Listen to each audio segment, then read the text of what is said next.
Hello friends, today we are going to talk about relationships and how we can define relationships in Atlas. So let us start by understanding or a little bit insight into what exactly a relationship is. For example, there are two entries here, database and tables. And if we have a little bit of experience in programming, we know that a database can have many tables. So here we can see that there is has many relationship between database entity and a table entity.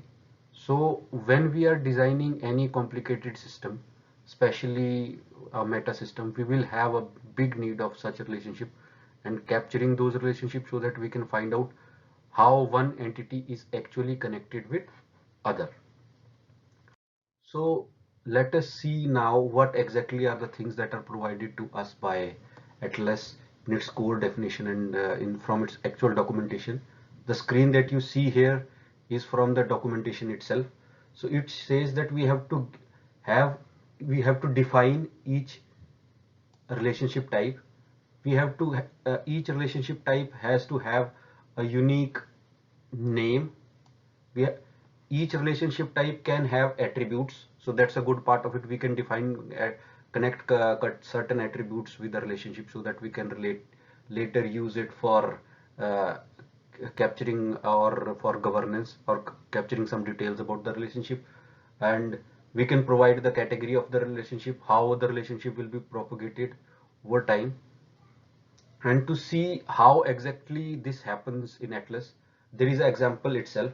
So here if you see, they have said that suppose there are two entities by name definition A and definition B, entity def A, def B, and A has attributes 1, 2 and 3 and B has attributes 4, 5 and 6. So now suppose we define a relationship A to B with two ends.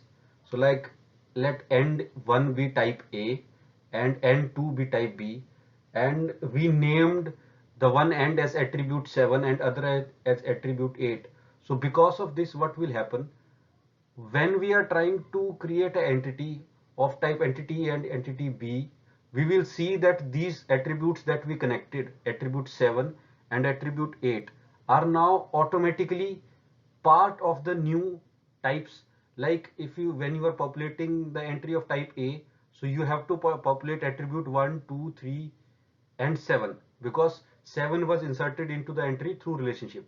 And when you are trying to create a entity of type B, so it will create attribute of type 4, 5, 6 that were actually present in the entity, and now because of the relationship entry, attribute 8 is now also inserted into the relationship.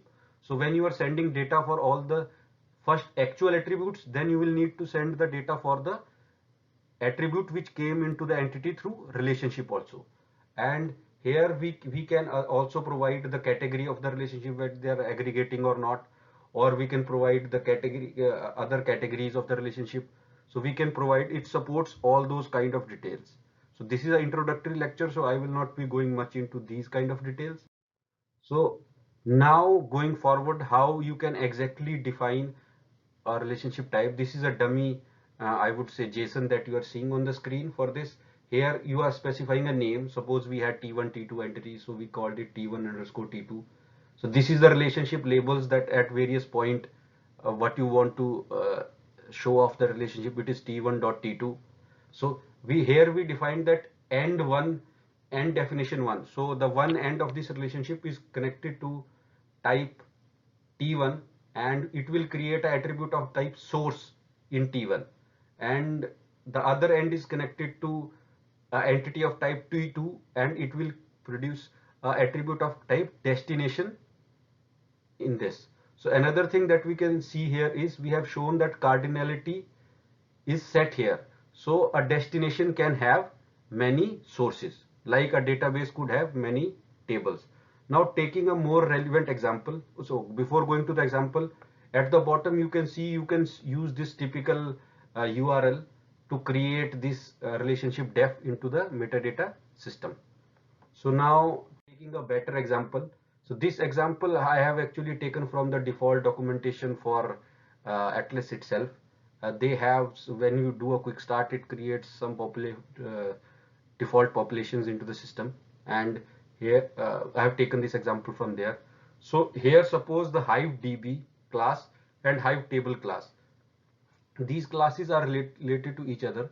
Hive DB class can have many relationship.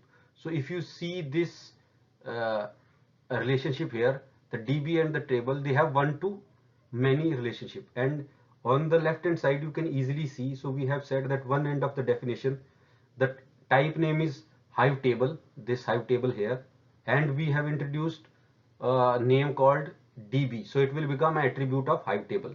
And for the other side, this Hive DB, we have created an attribute called table.